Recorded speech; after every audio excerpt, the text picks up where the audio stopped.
Oke, hari ini kita akan coba lakukan semacam financial health check-up untuk PT IMC Pelita Logistik, atau yang sahamnya kita kenal dengan kode PSI. Coba deh bayangkan kita ini detektif keuangan, dan laporan keuangan ini adalah TKP-nya.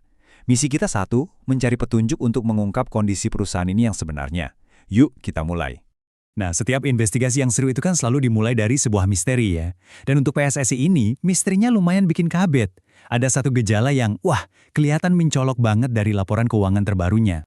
Dan ini dia, biang keladinya. Angka yang bikin kita semua noleh. Laba bersihnya anjlok 98,3%. Bayangin, dari yang tadinya laba lebih dari 14 juta dolar di tahun 2024, terjun bebas jadi cuma sekitar 245 ribu dolar di 2025. Penurunan yang drastis banget kan? Nah, inilah yang memicu investigasi kita. Pastinya, ya, kalau kita lihat angka kayak gini, pertanyaan pertama yang muncul di kepala kita, wah gawat nih, apa ini tanda-tanda perusahaan mau bangkrut? Eits, tunggu dulu, jangan panik.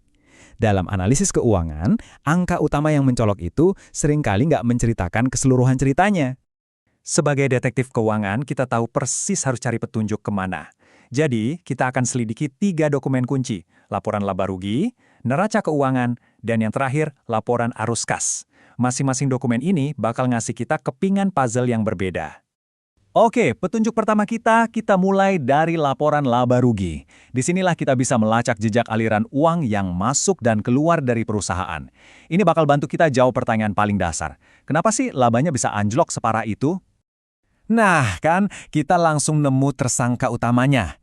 Lihat ini, penjualan dan pendapatan usaha mereka turun sekitar 30%. Ini angka yang signifikan banget. Turun dari 81 juta dolar jadi cuma 57 juta dolar. Jelas banget, keran uang yang masuk ke perusahaan lagi seret. Oke, pendapatannya turun. Terus, gimana dengan pengeluarannya? Apa biayanya jadi boros? Ternyata, nggak juga, beban pokok penjualannya juga ikut turun, sekitar 14%. Ini wajar sih, karena kalau jualan turun, ya biaya produksinya juga turun. Tapi yang penting di sini adalah penurunannya nggak sedalam penurunan pendapatan. Oke, jadi petunjuk pertama, kita udah jelas banget. Masalah utama PSSI di tahun 2025 itu bukan karena pengeluarannya bengkak, tapi karena pendapatannya yang merosot tajam. Kita kunci temuan ini ya, ini temuan pertama kita sebagai analis. Sip. Kita udah tahu kenapa labanya turun. Sekarang, yuk kita pindah ke petunjuk kedua, neraca keuangan. Di sini, kita akan periksa fondasi perusahaan, aset dan utang-utangnya. Dan, disinilah ceritanya jadi makin menarik. Ingat ya, ini pelajaran penting. Sebagai investor cerdas, kita nggak cuma lihat laba 1 tahun aja. Itu kan cuma potret sesaat. Kita harus lihat gambaran besarnya. Apakah fondasi perusahaan ini sebetulnya kokoh meskipun lagi ngelewatin tahun yang berat? Dan ini dia kejutannya. Di tengah kabar buruk soal laba, ternyata PSSI berhasil memangkas total utangnya gede-gedean. Turunnya hampir 38,5%. Mereka ngurangin utang dari 31 juta dolar jadi sisa 19 juta dolar aja. Ini langkah yang sangat-sangat positif. Efeknya kemana?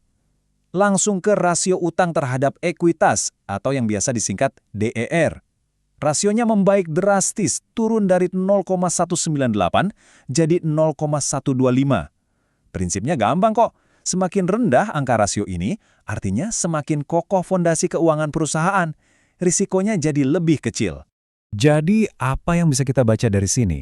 Ini nunjukin ada strategi cerdas dari manajemen. Mereka sepertinya sengaja di tahun yang sulit fokusnya bukan cuma ngejar laba, tapi justru beres-beres rumah, memperkuat neraca keuangan dengan bayar utang.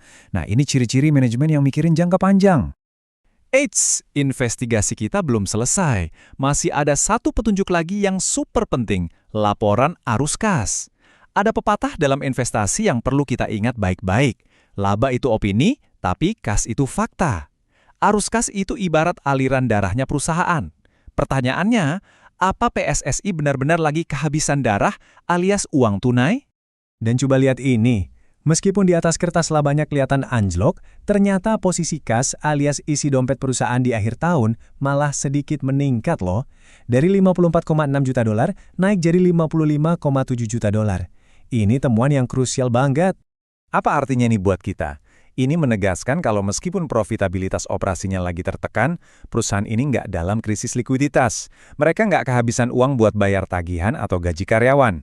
Nah, ini yang membedakan antara laba akuntansi yang ada di kertas dengan kesehatan kas yang real. Oke, semua petunjuk sudah kita kumpulkan. Dari laporan laba rugi, neraca, sampai arus kas.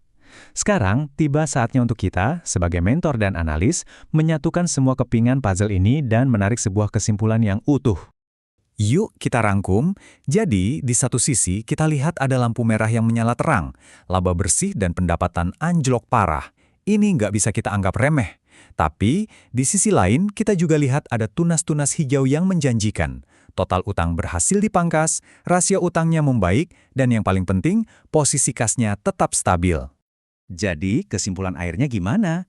Secara operasional PSSI jelas-jelas melewati tahun yang sangat berat. Itu kelihatan dari pendapatannya yang anjlok. Tapi di saat yang bersamaan, manajemennya justru mengambil langkah-langkah yang cerdas untuk memperkuat kesehatan keuangan jangka panjang. Ini bukti nyata kalau angka horor yang kita lihat di awal tadi ternyata nggak menceritakan kisah keseluruhannya. Nah, analisis ini bukanlah akhir dari segalanya, tapi justru sebuah awal. Sebagai investor yang cerdas, data-data ini seharusnya malah memicu pertanyaan-pertanyaan baru yang lebih dalam. Misalnya, apa sih penyebab utama pendapatan turun? Apakah ini masalah sementara atau tren jangka panjang? Terus, apa rencana manajemen buat menggenjot penjualan tahun depan?